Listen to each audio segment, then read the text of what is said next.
ಕೆಲಸಗಳು ಮಾಡ್ತಾರೆ. ವರ್ಷಗಳ ಗಟ್ಟಲೆ ಆದ್ರೂ ಅರ್ಜಿ ಕೊಟ್ಟು ಅಲಿತಾ ಇದ್ದಾರೆ ರೈತರು, ಕೆಲಸಗಳು ಮಾಡ್ತಾ ಇಲ್ಲ. ಅದು ಯಾಕೆ ತಾವು ಕ್ರಮ ತಾಂತ ಇಲ್ಲ ನನಗೆ ಗೊತ್ತಿಲ್ಲ. ನಾವು ಎಟ್ಟಿನ ಕಾಯ್ದೇಳಿ. ಆಮೇಲೆ ವರ್ಕ್ಗಳಿದಾವಲ್ಲ, ಪಹಣಿ ಖಾತೆ, ಬೇರೆ ಬೇರೆ ಸರ್ವೆ ಇಲಾಖೆಗಳಲ್ಲಿ ಕಾಂಟ್ರಾಕ್ಟ್ ವರ್ಕ್ ಎಲ್ಲ ಕಾಂಟ್ರಾಕ್ಟ್ ಮಾಡ್ಕೊಳ್ತಾರೆ. ಏನ್ ಸರ್ಕಾರಿ ಅಧಿಕಾರಿಗಳು ಕಾಂಟ್ರಾಕ್ಟ್ ಮಾಡ್ಕೊಳಕ ಇವನಿಗೆ ಅಧಿಕಾರ ಕೊಟ್ಟಿರೋದು? ಹೆಂಗ್ ಸುಮ್ಕೇರಣ ನಾವು ತೋರಿಸ್ಬೇಕು? ಅವನ್ನ ನಾವು ಕ್ರಮ ತಗೊಳ್ತೀರಾ? ಒಂದಲ್ಲ ನೂರಾರು ಪ್ರಕರಣಗಳು, ದುಡ್ಡಿಲ್ಲ, ಕೆಲಸಗಳೇ ಇಲ್ಲ. ಹೆಂಗೆ ನಾವು ಸುಮ್ಕೆ ಇರೋದು ಹೇಳಿ? ನಾವು ಬರ್ತೀವಿ, ನೀವು ಕೆಲಸವನ್ನ ಇಲ್ಲಿ ಬೋರ್ಡ್ ಹಾಕ್ಸ್ಬಿಡಿ. ನೀವು ಮಾನ್ಯ ಮೇಡಮ್ ಅವರಿಗೆ ನಾವು ಕೇಳ್ಕೊಂತೀವಿ, ಲಂಚ ಯಾರು ಕೊಡಬಾರ್ದು, ನಾವು ಕೆಲಸನ ಮಾಡಿಕೊಡ್ತೀವಿ, ನಾವು ಯಾರು ಲಂಚ ಪಡೆಯಲಿಲ್ಲ ಅಂತ ನಾವು ಬೋರ್ಡ್ ಹಾಕ್ಸಿ ಬಂದು. ಹಿಂಗೆ ನಾವು ಈ ಬರಗಾಲದಲ್ಲಿ ಒಂದು ಬಯಲುಸೀಮೆಯಲ್ಲಿ ನಾವು ಹೆಂಗ್ ಬದುಕನ ಹೇಳಿ? ಇರಬರ 4 ಕಾಸು ಇವರಿಗೆ ಎಲ್ಲ ಅಧಿಕಾರಿಗಳು ಹೆಂಚ್ಬಿಟ್ಟು ಹೊರಟವರ ನಾವು ತಿರುಗಿಸ್ತಾರೆ, ವರ್ಷಗಟ್ಟಲೆ ತಿರುಗಿಸ್ತಾರೆ. ದಯವಿಟ್ಟು ಇದ್ರ ಬಗ್ಗೆ ನಮಗೆ ಅಧಿಕಾರ ಇದೆ, ನಾವು ರೈತರಿಗೆ ಒಂದು ಒಳ್ಳೆಯದನ್ನು ಮಾಡಿ.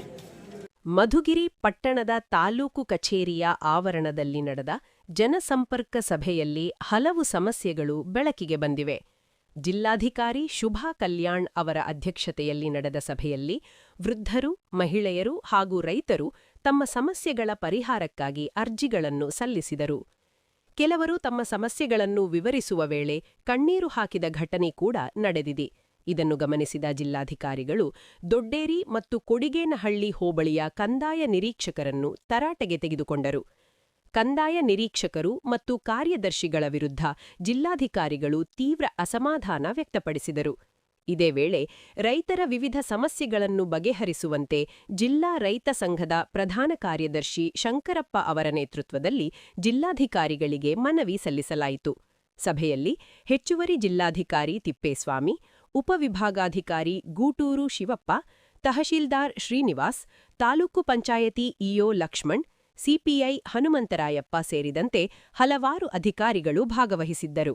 ಸಾಗುವಳಿ ಚೀಟಿ ಪಡೆದವರಿಗೆ ಖಾತೆ ಮತ್ತು ಪಹಣಿ, ಪೌತಿ ಖಾತೆ, ಪೋಡು, ಪಹಣಿ ತಿದ್ದುಪಡಿ, ಬಿಪಿಎಲ್ ಕಾರ್ಡ್, ನಿವೇಶನ ಹಾಗೂ ಜಮೀನಿಗೆ ದಾರಿ ಸೇರಿದಂತೆ ಒಟ್ಟು 331 ಅರ್ಜಿಗಳು ಜಿಲ್ಲಾಧಿಕಾರಿಗಳಿಗೆ ಸಲ್ಲಿಕೆಯಾಗಿವೆ. ಕೆಲವು ಅರ್ಜಿಗಳನ್ನು ಜಿಲ್ಲಾಧಿಕಾರಿಗಳು ಸ್ಥಳದಲ್ಲೇ ಇತ್ಯರ್ಥ ಮಾಡಿದರು. ಈ ಸಂದರ್ಭದಲ್ಲಿ ಮಾತನಾಡಿದ ಜಿಲ್ಲಾಧಿಕಾರಿ ಶುಭಾ ಕಲ್ಯಾಣ್, ಖಾತೆ ಆಂದೋಲನ ಆರಂಭಿಸಿ ರೈತರ ಮನೆಬಾಗಿಲಿಗೆ ಖಾತೆ ಮತ್ತು ಪೌತಿ ಖಾತೆ ತಲುಪಿಸುವಂತೆ ಅಧಿಕಾರಿಗಳಿಗೆ ಸೂಚನೆ ನೀಡಲಾಗಿದೆ ಎಂದು ತಿಳಿಸಿದ್ದಾರೆ. ದೊಡ್ಡೇರಿ ಮತ್ತು ಐಡಿಹಳ್ಳಿ ಹೋಬಳಿಗಳಿಂದ ಖಾತೆ ಹಾಗೂ ಪೌತಿ ಖಾತೆ ಸಂಬಂಧಿಸಿದ ದೂರುಗಳು ಹೆಚ್ಚು ಬಂದಿದ್ದು, ಶೀಘ್ರದಲ್ಲೇ ಇವುಗಳನ್ನು ಇತ್ಯರ್ಥ ಮಾಡಲಾಗುವುದು ಎಂದು ತಿಳಿಸಿದ್ದಾರೆ. ವಿಜ್ವಲ ಸುದ್ದಿ ವರದಿ ಹರೀಶ್, ಮಧುಗಿರಿ. ಗ್ರಾಮ ಪಂಚಾಯತಿಗಳಲ್ಲಿ ನರೇಗಾ ದುಡ್ಡೆಲ್ಲ ಪೋಲಾಗ್ತಾ ಇದೆ. ಒಂದು ನಯಾ ಪೈಸೆನೂ ಅಭಿವೃದ್ಧಿ ಕೆಲಸಗಳಿಗೆ ಯುಟಿಲೈಸ್ ಆಗ್ತಾ ಇಲ್ಲ. ಇಲ್ಲೆಲ್ಲ ರೈತರು ಬಂದಿದ್ದಾರೆ, ಹೇಳ್ಬಿಡ್ಬೇಕಾದ್ರೆ ಎಲೆಕ್ಟೆಡ್ ಬಾಡಿ ಅಂಡ್ ಪಿಡಿಒ ಎಲ್ಲ ಕ್ಲಬ್ ಆಗ್ತಾರೆ, ಅಧ್ಯಕ್ಷನು ಸೇರ್ಕೊಂಡು ಸುಮ್ಮನೆ ಫೋಟೋಗಳು ನೋಡ್ಕೊಂಡು ಬರೋದು. ನಾನೇ ನೋಡ್ತಾ ಇದ್ದೀನಿ ಹಳ್ಳಿಗಳಲ್ಲಿ 50 ರೂಪಾಯಿ 100 ರೂಪಾಯಿ ಕೊಡೋದು, ಕೂಲಿ ಅಂತ ಕರ್ಕೊಂಡೋಗಿ ಫೋಟೋ ಹೊಡ್ಕೊಂಡ್ಬಿಡೋದು. ಬೆಳಿಗ್ಗೆ ಒಂದು ಮಧ್ಯಾಹ್ನ ಒಂದು ಸಾಯಂಕಾಲ ಕೊಟ್ಬಿಡೋದು, ಬಿಲ್ ಡ್ರಾ ಮಾಡೋದು. ಸ್ವಾಮಿ, ಅದು ನಾವು ತೆರಿಗೆ ದುಡ್ಡು ಖಜಾನೆ ತುಂಬಿರೋದು, ತಾವೆಲ್ಲ ಮಿಸ್ಯುಟಿಲೈಸ್ ಮಾಡ್ಬಿಟ್ರೆ ಮತ್ತೆ ನಾವೇನ್ ಮಾಡ್ತಾ ಇದ್ದೀರಾ? ಯಾಕೆ ಗ್ರಾಮ ಪಂಚಾಯತಿಗಳ ಕ್ರಮ ತಾಳ್ತಾ ಇಲ್ಲ? 10 ರೂಪಾಯಿ 20 ರೂಪಾಯಿ ಕೋಟಿ ಹಣ ಲೂಟಿ ಆಗ್ತಾ ಇದೆ. ಬೇಡ, ಹಂಗೆ ಬಿಡ್ಲಿ. ಯಾಕೆ ಆ ತೆರಿಗೆ ದುಡ್ಡು ಅಭಿವೃದ್ಧಿ ಆಗೋದು ಬೇಡ. ನಮ್ಮ ಹಳ್ಳಿಗಳಲ್ಲಿ ರಸ್ತೆ ಮಾಡಿ 3 ತಲೆಮಾರು ಅಲ್ಲಿ ಇರ್ತಾರೆ. ಬಟ್ ಅವ್ರಿಗೆ ಯಾವ ರೀತಿಯಲ್ಲಿ ಕೂಡ ದಾಖಲಾತಿಗಳು ಇರೋದಿಲ್ಲ, ಮೂಲಭೂತ ಸೌಕರ್ಯ ಅವರಿಗೆ ಸಿಗೋದಿಲ್ಲ. ಬಟ್ ಅದನ್ನು ನಾವು ಒಂದು ಆಂದೋಲನ ರೀತಿಯಲ್ಲಿ ತಗೊಂಡು ಈಗ ನಾವು ಅದನ್ನು ಪ್ರಾರಂಭ ಮಾಡುವಾಗ ನಮಗೆ ಫೀಲ್ಡ್ ಇಂದ ಬಂದಿರೋ ಇನ್ಫಾರ್ಮೇಶನ್ 2018ರಲ್ಲಿ ನಾವು ಘೋಷಣೆ ಮಾಡಿದ್ವಿ, ಅಷ್ಟೇ, ಬೇರೆ ಯಾವುದೂ ಇಲ್ಲ. ಬಟ್ ಅದಾದ್ಮೇಲೆ ನಾವು ಒಂದು 600 ಹಳ್ಳಿಗಳನ್ನು ನಾವು ಆಯ್ಕೆ ಮಾಡಿದ್ದೀವಿ. ಅದರಲ್ಲಿ ಒಂದು 22,000 ಹಕ್ಕುಪತ್ರಗಳು ಈಗಾಗಲೇ ನಾವು ರೆಡಿ ಮಾಡಿದ್ದೀವಿ, ಅಂದರೆ ರಿಜಿಸ್ಟ್ರೇಷನ್ ಆಗಿದೆ. ನಾವು ಸ್ವತ್ತು ಕೂಡ ಮಾಡಲಿಕ್ಕೆ ವ್ಯವಸ್ಥೆ ಮಾಡಿದ್ದೀವಿ.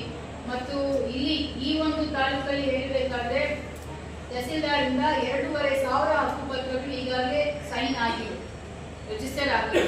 ಸೊ ಇದೆಲ್ಲ ನಮ್ಮ ರಾಜ್ಯದಲ್ಲಿಯೇ ತುಮಕೂರು ಪ್ರಥಮ ಸ್ಥಾನದಲ್ಲಿದೆ. ಅದೇ ರೀತಿಯಲ್ಲಿ ಪೌತಿ ಖಾತೆಯಲ್ಲಿ ಕೂಡ 5 ಲಕ್ಷ RTCಗಳು ಪೌತಿ ಆಗಿರುವ ಹೆಸರಲ್ಲಿ ಇದೆ. ಅದರಲ್ಲಿ ಸುಮಾರು 60,000 ನಾವು ಮಾಡಿದ್ವಿ. ಇದೆಲ್ಲ ಆನ್ಲೈನ್ ಇದೆ, ಯಾರು ಕೂಡ ಬೇಕಾದ್ರೂ ನೋಡ್ಬೋದು. ಅದನ್ನು ನಾವು ಈ ಲಾಸ್ಟ್ 1 ವೀಕ್ ನಮ್ಮದು ಮಾರ್ಚ್ 3ನೇ ತಾರೀಕು ರೆವಿನ್ಯೂ ಮಿನಿಸ್ಟರ್ಸ್ಗೆ ಒಂದು ರಿವ್ಯೂ ಮಾಡಿದ್ವಿ ಡಿಸಿಗಳಿಗೆ.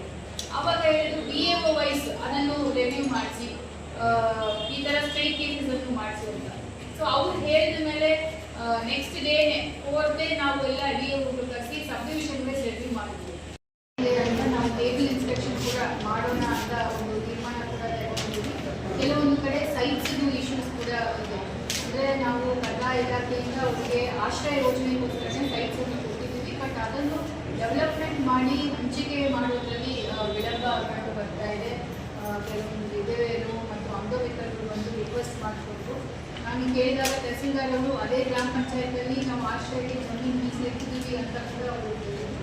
ಸೊ ಹಾಗಾಗಿ ಆಶ್ರಯದ್ದು ಭೌತಿಕ ಖಾತೆಯು ದರಖಾಸ್ತು ಕೊಡಿ ಮತ್ತು RRT ಕರೆಕ್ಷನ್ಸ್ ಏನಿದೆ ಇದನ್ನು ಆದ್ಯತೆ ಮೇರೆಗೆ ಯಾವುದೆಲ್ಲ ವಿತಿನ್ ದ ರೂಲ್ಸ್ ಇದೆ ಅದನ್ನು ಯಾವ ರೀತಿಯಲ್ಲಿ ಕೂಡ ವಿಳಂಬ ಆಗದೇನೆ ಕೆಲಸ ಆಗಬೇಕು ಅಂತ ನಾವು ತಹಸೀಲ್ದಾರ್ಗೆ ACಗೆ ಹೇಳಿದ್ವಿ. ಮತ್ತು ನಾವು ಕೂಡ ತುಮಕೂರಿಂದ ಒಂದು ಟೇಬಲ್ ಇನ್ಸ್ಪೆಕ್ಷನ್ ಮಾಡಿ ಇನ್ನೂ ಒಂದಷ್ಟು ತ್ವರಿತಗತಿಯಲ್ಲಿ ಕೆಲಸ ಮಾಡೋಕ್ಕಾಗುತ್ತಾ ಅಂತ ನಾವು ನೋಡೋದಕ್ಕೆ ವಿಚಾರ ಮಾಡೋದಕ್ಕೆ ಇಷ್ಟಪಡ್ತೀವಿ.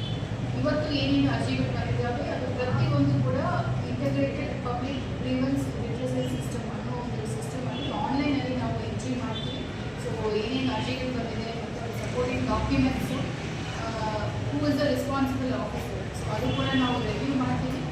ತುಂಬ ಇಂಪಾರ್ಟೆಂಟ್ ಅಂತ ನಮಗೆ ಅನಿಸೋದೆಲ್ಲ ಕೂಡ ನಾನು ಬರ್ಕೊಂಡು ಇಟ್ಟಿದ್ದೀನಿ. ಅದು ಕೂಡ ನಾವು ಪರ್ಸ್ನಲಿ ನಾವು ಫಾಲೋ ಮಾಡ್ತೀವಿ ಅನ್ನೋ ವಿಚಾರ ಹೇಳಕ್ಕೆ ಇಷ್ಟಪಡ್ತೀನಿ. ವಿಶೇಷವಾಗಿ ಇವತ್ತು ಬೆಳಗ್ಗೆ ನಾವು ಏಪ್ರಿಲ್ 3ನೇ ತಾರೀಕು ಮಧುಗಿರಿ ತಾಲೂಕಿಗೆ ಕರ್ನಾಟಕ ರಾಜ್ಯದ ಸನ್ಮಾನ್ಯ ಮುಖ್ಯಮಂತ್ರಿಯಾದ ಶ್ರೀ ಸಿದ್ದರಾಮಯ್ಯ ಸರ್ ಅವರು ಅಭಿವೃದ್ಧಿ ಕಾಮಗಾರಿಗಳು ಶಂಕುಸ್ಥಾಪನೆ ಮತ್ತು ಉದ್ಘಾಟನೆಗೆ ಬರ್ತಾ ಇದ್ದಾರೆ. ಅದರದ್ದು ಒಂದು ಪೂರ್ವಭಾವಿ ಸಭೆ ನಾವು ಮಾಡಿದ್ದೀವಿ. ಇವತ್ತು ಬೆಳಗ್ಗೆ ಎಲ್ಲ ಜಿಲ್ಲಾ ಮಟ್ಟದ ಅಧಿಕಾರಿಗಳು ಮತ್ತು ಈ ತಾಲೂಕಿನ ಅಧಿಕಾರಿಗಳು ಎಲ್ಲ ಕೂಡ ಹಾಜರಿದ್ದರು. ಅವ್ರದ್ದು ಏನೇನು ಕರ್ತವ್ಯಗಳಿದೆ ಅಂತ ನಾವು ಈಗಾಗಲೇ ಒಂದು ಮನೆ ಹಾಕಿದ್ದೀವಿ. ಅದಕ್ಕೆ ತಕ್ಕಂತೆ ಏನೇನು ಸಿದ್ಧತೆಗಳು ಮಾಡಬೇಕು ಅಂತ ಅವ್ರಿಗೆ ಕ್ಲಿಯರ್ ಆಗಿ ರೆಸ್ಪಾನ್ಸಿಬಿಲಿಟಿಗಳನ್ನು ಮಾಡಿದ್ದೀವಿ. ಸೊ ಆ ಒಂದು ಕಾರ್ಯಕ್ರಮವನ್ನು ನಾವು ಯಶಸ್ವಿಯಾಗಿ ಮಾಡಬೇಕು. ಜನರಿಗೆ ಸರ್ಕಾರದಿಂದ ಏನೇನು ಅಭಿವೃದ್ಧಿ ಕಾಮಗಾರಿಗಳು ಆಗ್ತಾ ಇದೆ ಮತ್ತು ಅವರಿಗೆ ಏನೇನು ಯೋಜನೆಗಳನ್ನು ನಾವು ರೂಪಿಸಿದ್ದೀವಿ ಅದು ಒಳ್ಳೆಯ ರೀತಿಯಲ್ಲಿ ತಲುಪಬೇಕು ಅನ್ನೋದೇ ನಮ್ಮದು ಜಿಲ್ಲಾಡಳಿತ ಮತ್ತು ತಾಲೂಕು ಆಡಳಿತದ ಉದ್ದೇಶ.